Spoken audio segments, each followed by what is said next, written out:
हाँ जी प्यारे बच्चों, चैप्टर लेके आए हैं 3D। और चैप्टर 3D नहीं, सबसे पहले हम इसकी फॉर्मूला शीट करने वाले हैं। फॉर्मूला अगर जो समझ में आता है तो क्वेश्चन ऑटोमेटिकली पेपर में हो जाएगा।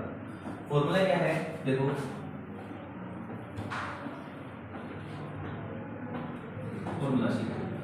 फॉर्मूला शीट में सबसे पहले जो फॉर्मूला है वो क्या है। एक तो मैंने आपको बताया था डायरेक्शन रेशियो। याद करो कि डायरेक्शन रेशियो कोई भी वेक्टर होता है, कोई भी पोजीशन वेक्टर होता है। पोजीशन वेक्टर हो सकता है, मान लिया कि अपने पास आ रहा है position vector a1i a2j a3k, यह आया हुआ है पोजीशन वेक्टर। तो जो a1 है, a1, a2, a3, ये इसकी डायरेक्शन रेशियो है।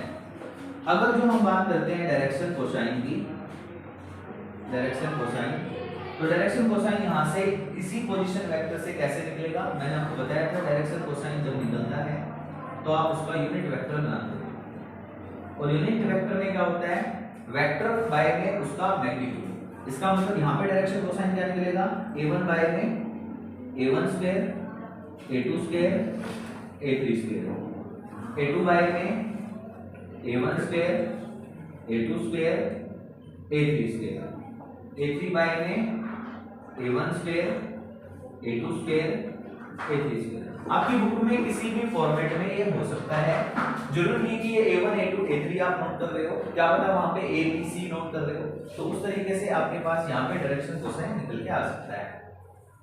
लेकिन अगर जो डायरेक्शन कोसाइन की बात करते हैं, तो जो ये कोसाइन आया हुआ है ये एंगल की वजह से लिखा जाता है। मतलब कि कोस के इनटू में एंगल आता है, cos alpha, cos beta, cos gamma. इस तरीके के फॉर्मेट में भी क्वेश्चन आपको देखने को मिल सकता है। ये cos alpha, cos beta, cos gamma क्या है, सपोज दैट अपने पास यहाँ पे तीन एक्सिस है, एक एक्सिस x है, एक y है और एक z है। अब मान लीजिए पॉइंट यहाँ पे है, ये पॉइंट जो वेक्टर हमने बनाया है, सपोज दैट कि ये a वेक्टर है। a वेक्टर x एक्सिस से कितना एंगल बनाए हुए हैं, अल्फा एंगल बनाए हुए हैं। y एक्सिस से कितना एंगल बनाए हुए हैं, बीटा एंगल बनाए हुए हैं। और z एक्सिस से कितना एंगल बनाए हुए हैं, गामा एंगल बनाए हुए हैं। तो इस तरीके की फॉर्मेशन में जब आप लिखते हो तो आपके डायरेक्शन कोसाइन निकल के आते हैं। डायरेक्शन कोसाइन को एक्चुअली में L equal to cos alpha, M equal to cos beta और N equal to cos gamma की फॉर्मेशन में आप दिखाते हो। आपके पास क्वेश्चन आएंगे तो मैं ये फॉर्मेट आपको यूज करके दिखाऊंगा उस चीज में। तो आपके पास डायरेक्शन रेशियो और डायरेक्शन कोसाइन से रिलेटेड कोई भी प्रॉब्लम नहीं बची है, ये पेपर में पूछा जा सकता है।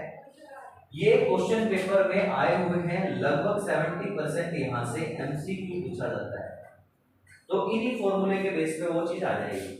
दूसरा इन फॉर्मूले के बेस पे और तीसरा पॉइंट क्या होता है, देखो यहां से जो तीसरा पॉइंट हम मानेंगे लाइन के लिए।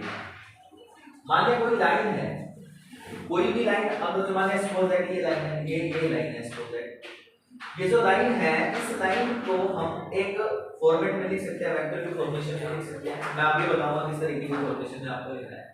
बट उसके कोई L, कोई M और कोई N निकल के आएंगे, मतलब डायरेक्शन कोसाइन निकल के आएंगे। तो उसका रिलेशन जो होता है वो क्या होता है, L square plus M square plus N square equal to 1। तो ये फॉर्मेट में आप लगाओगे तो आपको वैल्यू मिल जाएगी। L की वैल्यू लगा देना, M की वैल्यू लगा देना, N की वैल्यू लगा देना, और आपको इस तरीके की वैल्यू देखने को मिल जाएगी। ये अपना जो फॉर्मूले शीट में पहले जो 3 फॉर्मूले हैं, इंपॉर्टेंट फॉर्मूले रहेंगे, इन्हीं के बेस पे आगे हम करने वाले हैं फॉर्मूले और, ठीक है ना। तब तक आप लिख लीजिए इसको, ठीक है। अच्छे से देखिए, जो अभी फॉर्मूला शीट मैंने कराई है उस फॉर्मूले के बेस पे ये क्वेश्चन देखने पड़ेगा एक बार। If a line make an angle 90 degree, 60 degree and 30 degree with the positive direction of axis. Axis बोले तो ये एक्स एक्सिस के साथ बनाया हुआ है, ये वाला एक्स एक्सिस के साथ बनाया हुआ है, ये वाला एंगल जो है वो वाई एक्सिस के साथ बनाया हुआ है, और ये वाला एंगल जो है जेड एक्सिस के साथ बनाया हुआ है। मैंने आपको बताया था कि एक्स एक्सिस के साथ बनने वाले एंगल को अल्फा एंगल बोलते हैं, इसको हम बीटा एंगल बोलते हैं, और इसको हम गामा एंगल बोलते हैं। अब क्या निकालना क्या है भाई, फाइंड अपने डायरेक्शन कोसाइन करना है। मैंने आपको बताया था डायरेक्शन कोसाइन का फॉर्मूला L की वैल्यू क्या थी, cos अल्फा m की वैल्यू थी बेटा cos बीटा, n की वैल्यू थी cos गामा। अब आपके पास cos अल्फा की बात करें तो cos अल्फा कितना cos 90 है। cos 90 पे वैल्यू क्या होती है, cos 90 पे वैल्यू 0 होती है, तो 0 हो जाएगा। उसके बाद cos 60 डिग्री है, cos 60 डिग्री पे वैल्यू कितनी होती है 1/2 होती है, तो m की वैल्यू 1/2 आ जाएगी। उसके बाद वैल्यू कितनी है 30 है, तो cos 30 पे वैल्यू कितनी होती है √3/2 होती है। तो ये जो वैल्यू आएगी l m n की, ये भी आपके डायरेक्शन कोसाइन होंगे। डन, ठीक है, एक बार नोट कर लीजिए। हाँ जी, देखिए नेक्स्ट क्वेश्चन फिर से यहाँ से डायरेक्शन रेशियो दे रखी है और डायरेक्शन कोसाइन होने निकालना है। तो डायरेक्शन रेशियो दे रखे हैं, जल्दी से फॉर्मूला आपने आप समझ लीजिए कौन सा फॉर्मूला लगेगा। यस, वही फॉर्मूला लगने वाला है जो आपने सोचा है कि ये जो आपके पास डायरेक्शन रेशियो है और यहाँ पे डायरेक्शन कोसाइन निकालना है। अब एल की वैल्यू जो निकलेगी वो क्या निकलेगी भाई, डायरेक्शन रेशियो ऊपर और इसका मैग्नीट्यूड नीचे, जो यूनिट वेक्टर तो निकलेगा। यूनिट वेक्टर में क्या होता है, दिस वेक्टर y में इसका यूनिट वेक्टर। तो यूनिट वेक्टर कैसे निकालोगे, 2 का स्क्वायर 4 -1 का 1 और -2 का स्क्वायर 4, ठीक है। देन उसके बाद आप क्या निकालोगे, m की वैल्यू निकालोगे, m क्या निकल जाएगा -1 में फिर से यही 4 1 +4, ठीक है। उसके बाद n की वैल्यू -2 में फॉर्मेट वही 4 1 4, ठीक है। कितना बनेगा 9 और 9 का रूट 3, मतलब 2/3। डन, ये भी 2/-1/3 n कितना कितना n आपके पास डायरेक्शन कोसाइन तैयार है। स्माइल के साथ कर लीजिए क्योंकि पेपर में आने वाला क्वेश्चन है, ठीक है। नेक्स्ट क्वेश्चन नंबर 3 जो कि आपको फिर से डायरेक्शन कोसाइन निकालने के लिए आ सकता है। तीनों फॉर्मेट मैंने आपको करा दिया, तीनों कंसेप्ट आपको बता दिए हैं कि जो पेपर में डायरेक्शन कोसाइन निकालना आ गया तो किस तरीके से आप उसको करोगे। तो देखो यहाँ पे 2 पॉइंट दे रखे हैं और 2 पॉइंट से कोई भी लाइन पास कर रही है, मान लीजिए सपोज दैट कि ये लाइन इस तरीके से पास कर रही है, एक पॉइंट ये हो गया, एक पॉइंट ये हो गया। इसका पॉइंट है -2 4 -5 1 2 3। इन दोनों पॉइंटों से आप किस तरीके से डायरेक्शन कोसाइन निकालोगे। अब आपको पता है कि वेक्टर की वैल्यू कैसे निकलने वाली है, इसमें से ये माइनस किया, ए बी वेक्टर कैसे निकलेगा। अभी पिछली बार मैंने वेक्टर वाले चैप्टर में ये बताया था आपको कि ए बी वेक्टर कैसे निकलेगा, दिस माइनस दिस। तो 1 माइनस करोगे तो प्लस हो जाएगा, तो प्लस करोगे तो बेटा 2 है यहाँ पे, तो 1 + 2 हो जाएगा, तो 3i बन जाएगा। ओके, देन 2 और 2 में से ये माइनस होगा तो कितना बनेगा, 2 में से ये माइनस होगा तो बन जाएगा -2j, और 3 में से ये माइनस हो जाएगा तो प्लस हो जाएगा, तो 3 + 5 8 हो जाएगा, ठीक है। ओके, ये चीज आ गई है वेक्टर, और इसका यूनिट वेक्टर जब आप निकालोगे तो वो डायरेक्शन कोसाइन निकल के आ जाएगा। तो यूनिट वेक्टर कैसे निकालोगे बेटा, जैसे L = 3/m में 3 का स्क्वायर 9 4 2 का स्क्वायर 4 हो जाएगा एंड 64 8 का स्क्वायर 64 होगा, 64 और 4 68 और ये बन जाएगा 77 बनेगा, तो 3 में √77 बन जाएगा। चलिए m की वैल्यू क्या बनेगी, -2 में √77 नीचे तो वही आने वाला है, और n की वैल्यू क्या बनेगी 8 में √77, ठीक है भाई। ये प्लस जो है वो ठीक है, 68 + 9 77, ठीक है। तो इस तरीके से ये डायरेक्शन कोसाइन करता है, नोट कर लेना बेटा, अच्छे से पेपर में करके आना। तो देखो क्वेश्चन नंबर 4, अभी तक के सारे क्वेश्चनों में क्या पता ऑप्शन हो सकते थे आपके पास, क्योंकि सभी क्वेश्चनों में डायरेक्शन कोसाइन होगा। सभी बच्चे यही सोचेंगे कि उसमें तो जयमाला नहीं कर देते आंसर आ जाते, लेकिन इस वाले क्वेश्चन में नहीं आने वाले आंसर, क्योंकि यहाँ पे शो करना है, शो करने वाला कभी भी क्वेश्चन आपको एमसीक्यू फॉर्मेट में देखने को नहीं मिलेगा। 2 से 3 नंबर में आने वाला क्वेश्चन होता है इस तरीके का। तो देख लो कैसे करना है। तो सबसे पहली बात आपको यहाँ पे 3 पॉइंट दे रखे हैं और तीनों पॉइंट कोलिनियर करने हैं। अब किसी के दिमाग में बात चल रही होगी इसको तो हम सर उस वाले फॉर्मूले से कर देंगे जो 10th क्लास में था, कोलिनियर कर देंगे। बट बेटा कोलिनियर आप उस वाले फॉर्मूले से कर सकते हो, लेकिन यहाँ पे आप 3D वाले चैप्टर में और 3D वाले चैप्टर में आपको 3 पॉइंट देखने को मिलते हैं, वहाँ पे 2 ही पॉइंट देखने को मिलते हैं। वो 2D था, अब ये 3D है। 3D के फॉर्मेट में आप जब भी क्वेश्चन आएगा तो आप कैसे निकालोगे? देखो ए बी आपके पास पॉइंट है, तो आप ऐसे मान लिया कि हमें पता है कि हमें नॉर्मली पता है कि हमें कोलिनियर करना है, तो ये एक लाइन में आने वाले पॉइंट है। तो आप ए बी वेक्टर निकालोगे। ए बी वेक्टर कैसे निकालोगे? अभी थोड़ी देर पहले निकाल के दिखाया था कि बी में से ए वाले पॉइंट माइनस करने होते हैं। तो बी वाले ए 1 में से 2 माइनस करोगे कितना आएगा? 1 में से 2 माइनस करोगे तो मैंने लिख दिया -1। -2 में से -3 माइनस करोगे तो ये बन जाएगा -5। -5। देन उसके बाद क्या है? 3 में से ये माइनस करोगे,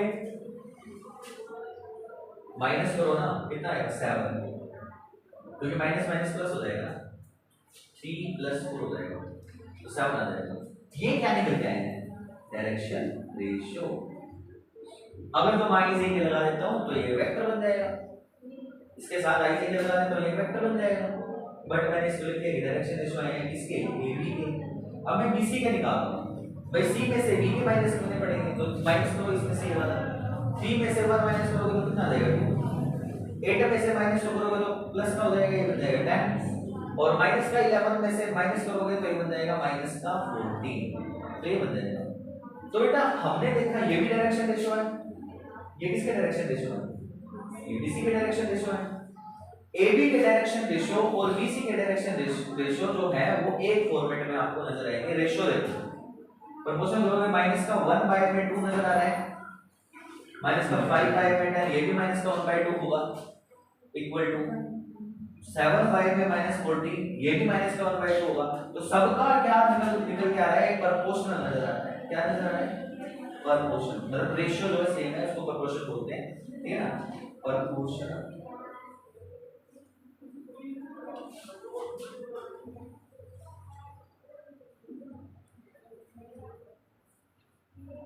प्रोपोर्शन नजर आ रहा है यहाँ पे जब रेशियो से, तो ये प्रोपोर्शन आपको क्या बताएगा कि ये पैरेलल है, ये दोनों डायरेक्शन रेशियो पैरेलल है, पैरेलल लाइन से बनी हुई पैरेलल है। But b is the common, b is common, दोनों में b कॉमन है, सो क्या लिख दोगे? इट इज कोलिनियर हो गया, ठीक है ना? इस तरीके से आप बता देना कि ये कोलिनियर हो गया। आपको एक्चुअली में अलग करना है, मैंने इसी फॉर्मेट में आपको बता दिया कि एक लाइन बना के कर लिया है, बट आपको ये 3 नंबर लेने हैं क्योंकि 3 नंबर में क्वेश्चन पूछा जा सकता है। तो AB डायरेक्शन रेशियो लिखना, फिर उसके बाद BC डायरेक्शन रेशियो लिखना, देन उसके बाद बता देना कि सभी प्रोपोर्शन में है, उसके बाद आपके पास क्या रहेगा? पैरेलल रहेगा और B कॉमन है, then question solve. Formula sheet number 2 3D chapter से। अब भाई यहाँ पे जो फॉर्मूला निकल के आने वाला है इक्वेशन ऑफ लाइन का, दिमाग लगाओ बस, सोचो कैसे करना है। देखो कोई भी लाइन जो बनी हुई है, भाई वो वाली लाइन की बात नहीं कर रहे हैं, यहाँ पर दूसरी लाइन, ठीक है ना? आप इधर देखिए, इक्वेशन ऑफ लाइन मतलब कि हमें अगर जो लाइन की इक्वेशन निकालनी है तो ये 1 इक्वेशन, देन इसके बाद इक्वेशन नंबर 2 कैसे निकलेगी? देखो आपके पास एक पॉइंट होगा, देन उसके बाद डायरेक्शन वेक्टर होगा, एक पॉइंट और डायरेक्शन वेक्टर। भाई आपको पता तो होना चाहिए किधर जा रही है वो लाइन। जब लाइन का नहीं पता होगा तो कैसे निकालोगे उसकी इक्वेशन? तो ये आपके पास डायरेक्शन वेक्टर दे रखा होगा और प्लस आपके पास गिवन पॉइंट दे रखा होगा, तो एक लाइन की इक्वेशन देखो कैसे मिलेगी। मान लिया कि एक वेक्टर आपको दे रखा है, सपोज दैट कि यहाँ पे जो वेक्टर है वो भी वेक्टर है और गिवन पॉइंट आपके पास सपोज दैट कुछ भी है, 1 2 3 x y z कुछ भी आपके पास आ रहा है, x y z ये आपके पास पॉइंट आ रहा है। तो आप क्या करोगे? इस पॉइंट से कोई वेक्टर अपने आप बना लोगे, xi + yj + z के कोई भी वेक्टर बना लोगे। वो वेक्टर नहीं होगा, एक्चुअली में पोजीशन है, ठीक है ना? बट डायरेक्शन वेक्टर आपके पास डेफिनेटली डायरेक्शन है कि वो एक डेफिनेट डायरेक्शन में जाता है। तो आपके पास जो लाइन की इक्वेशन निकल के आएगी वो क्या निकल के आएगी, लाइन वेक्टर जो निकल के आएगा वो आर वेक्टर, ये ए वेक्टर, इसको ए वेक्टर बोल देंगे, प्लस में लैम्डा बी वेक्टर। इस तरीके के फॉर्मेट में आप लगा दो। ये आर वेक्टर तो वो है जो लाइन की इक्वेशन आप निकाल रहे हो, ए वो है जो पॉइंट है, ये पॉइंट है, और ये वेक्टर है, ये डायरेक्शन वेक्टर है। जब इस तरीके का फॉर्मूला दे रखा हो और इसको हम वेक्टर इक्वेशन बोलते हैं, कौन सी इक्वेशन बोलते हैं, vector equation of line. Line की वेक्टर इक्वेशन इसमें बोलते हैं। लेकिन अगर जो आप इसके फॉर्मेट में लगा के आओगे, हमें कोई कार्टेशियन फॉर्म भी आती है, कार्टेशियन फॉर्म। कार्टेशियन फॉर्म क्या होती है बच्चों, जो वेक्टर नहीं होगी उसको कार्टेशियन, मतलब उसमें एक्स वाई जेड नहीं लगाने हैं आपको। मतलब कि अगर जो आर वेक्टर आपके पास आ रहा है एक्स आई बोल रहे हैं वाई जे और जेड पे क्या है वो, और ए क्या है वो है, ये आपके पास क्या है, बोल रहे हैं x1 i x2 j x3 के डिफाइन, और बी वेक्टर आपके पास क्या है, ai bj c के। तो ये रिजल्ट माइनस हो जाएगा, क्या बनेगा x माइनस x1, तो ये वाला माइनस हो जाएगा इससे, y में a equal to y minus y1 y में b, z minus z1 y में c। इस तरीके का फॉर्मेट आपको नजर आया है। तो आप क्या बताओगे, जो माइनस हो रहे हैं वो तो पॉइंट है, और जो नीचे आए हुए हैं वो वेक्टर है। ध्यान रखने की बात, मैं अभी बता रहा हूं आपको, दोबारा रिपीट कर रहा हूं, जो नीचे आएंगे वो वेक्टर होंगे, जो ऊपर माइनस हो रखे हैं वो पॉइंट है, वो पॉइंट है। क्लियर हुई बात? यहां से आपके पास एक फॉर्मेट क्लियर हो गया है कि आपके पास गिवन पॉइंट हो और डायरेक्शन हो, तो आप वेक्टर इक्वेशन में इस तरीके का फॉर्मूला लगा के आओगे। कार्टेशियन फॉर्म होगी तो ये फॉर्मूला आप लगा के आओगे, ठीक है। देन उसके बाद सेकंड जो फॉर्मेट दे रखा है वो देखो आप, फिर से लाइन की इक्वेशन है, लाइन की इक्वेशन इक्वेशन ऑफ लाइन आपको निकालनी है। तो दो पॉइंट आपके पास है, एक पॉइंट ये और एक पॉइंट ये। भाई आपको पता है जैसे बचपन में आप करते थे एबीसीडी लिखते थे, एबीसीडी में दो पॉइंट लगा देते थे मैडम, तो उसको मिला देते थे, तो आपको लाइन बनानी आती थी इस फॉर्मेट से। तो यहाँ पे भी वही कांसेप्ट आपको नजर आ रहा है कि ए और बी पॉइंट को आपको मिलाना है और लाइन बन जाएगी। मतलब कि दो पॉइंट आपके पास गिवन है, दो पॉइंट गिवन है तो डायरेक्शन कैसे निकालोगे, दो पॉइंट गिवन है तो डायरेक्शन कैसे निकालोगे, इसको हम नेक्स्ट में एक बार इसको लिख लो, अभी बताने वाला हूं इसको, ठीक है। देखिए बेटा, अब ये हम दूसरे पॉइंट पे आ गए हैं। यहाँ पे जो वैल्यू हमने लिखी थी वो क्या लिखी थी, R vector A vector plus में लैम्डा बी वेक्टर। ए जो था वो पॉइंट था ना, पॉइंट था। बी जो है वो क्या था, डायरेक्शन, और इसको तो आप बोल ही नहीं सकते किसकी इक्वेशन है, लाइन की इक्वेशन, ठीक है ना। तो अभी यही चीज बनानी है भाई, यहाँ पे कोई वहां पे वेक्टर फॉर्मेट नहीं दे रखा है, समझे बात, वेक्टर नहीं दे रखा है, दो पॉइंट दे रखे हैं, दो पॉइंट से वेक्टर आपको अच्छे से बनाने आते हैं। ये पॉइंट आपका x1, y1, z1 है, ये पॉइंट आपका x2, y2, z2 है। तो यहाँ पे जो वेक्टर बनेगा वो क्या बनेगा बेटा, x2 माइनस x1, x वाला पॉइंट निकल जाएगा, y2 माइनस y1 ये वाला पॉइंट निकल जाएगा, z2 माइनस z1 ये वाला पॉइंट निकल जाएगा। तीन पॉइंट निकल गए हैं, मतलब कि डायरेक्शन रेशियो आ गई है। तो अब आप इस वाले फॉर्मेट में लगा दो, आराम से, कोई प्रॉब्लम नहीं है, क्योंकि ए वाला पॉइंट तो आपके पास है, क्या है x1 i, मतलब इसको हम ए ही मानेंगे, ए वेक्टर प्लस में लैम्डा, बी जो बनेगा वो क्या बनेगा, x2 माइनस x1 और